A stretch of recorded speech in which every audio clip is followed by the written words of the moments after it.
Okay, let's just dive right in. We are hearing about AI in the workplace constantly, right? And for a lot of us, it brings this mix of excitement and, well, let's be honest, a little bit of anxiety. But what if we've been looking at it all wrong?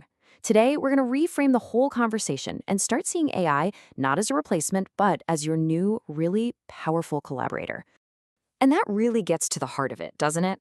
This is the central question on everyone's mind. Is this new technology an adversary, something that's coming for our jobs? Or is it a collaborator, just waiting to amplify what we already do best? The answer, as we're about to see, really depends on how we choose to engage with it. Now, this slide, wow. This reveals a massive disconnect. You've got a whopping 69% of leaders saying AI skills are critical.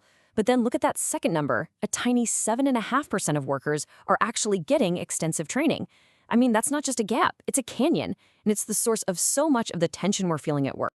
So, what happens when that formal training just isn't there? Well, you get this. More than half of all professionals, 56%, are being left to figure out these incredibly complex and powerful tools all on their own. This is pretty much ground zero for the anxiety we're all feeling. All this uncertainty has led to something experts are calling the AI anxiety curve. And the most important thing to take away here is that if you're feeling overwhelmed by all this, you are not alone. This is a widely shared collective experience. It's not some personal failing. And get this anxiety runs so deep that almost half of all employees are secretly using AI. They're afraid of being judged by their colleagues or their bosses. And you know who's doing it the most? Executives. It just points to this huge lack of open conversation and, frankly, a culture of fear around these new tools. So, where's it all coming from? It's basically a perfect storm. You've got a leadership vacuum where managers just aren't talking about AI. You've got that tiny training number we just saw. And then there's the relentless, just crazy fast pace of change. It's no wonder we all feel like we're constantly trying to catch up. Okay, enough about the problem. Let's talk about the solution. We can start taking control with one single foundational skill that anyone can learn. And that's the art of prompting. It's really just about learning how to talk to AI effectively. And the difference it makes is just night and day. Seriously, look at the left. A vague request like write a report gets you a generic, pretty useless response. But on the right, when you give the AI a role, a format, and specific goals, bam, you get a targeted, high-quality results, probably on the very first try. So how do you do it? It really just boils down to three simple principles. First, give it context. Tell the AI what role it should play. Second, be super specific about the format, the tone, and who the audience is. And third, iterate. Treat it like a conversation. You refine your prompts to get closer to what you need. It's a dialogue, not a command. Once you can communicate with AI, you unlock its greatest immediate benefit, automating all that mundane, repetitive work that just drains our energy. And this isn't about working less. It's about reclaiming your time for the work that actually matters. And the impact is huge. Just look at this number. Nearly a third of generative AI users are already saving 3 to 4 hours every single day. Just imagine what you could do with that time back.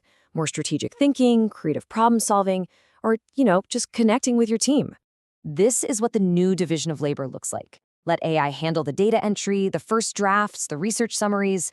That frees you up for the stuff that's irreplaceable, the human tasks, strategic thinking, ethical judgment, and building relationships. It's all about letting each side do what they do best.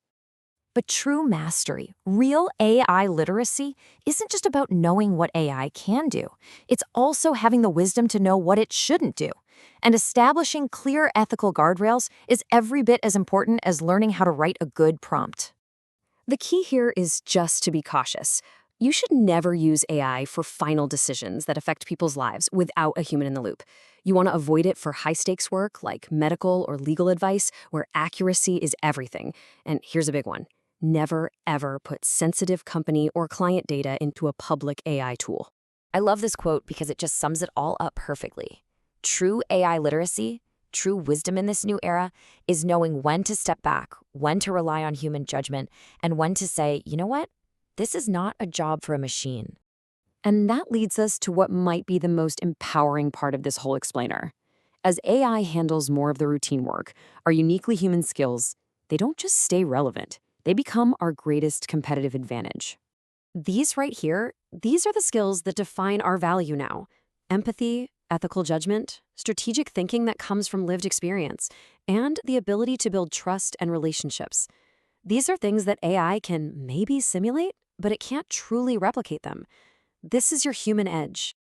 As Jules White from Vanderbilt says, our job is to direct the AI. This quote perfectly captures our new role. It's a skill that combines that clear communication we talked about, prompt engineering, with high-level systems thinking. We're the strategists, we're the conductors of this powerful new orchestra. So we end with this. The conversation isn't really about whether AI will take your job. The real question is a personal one. How will you choose to partner with this technology to amplify your creativity, your strategic mind, and your empathy, all the things that truly make you human?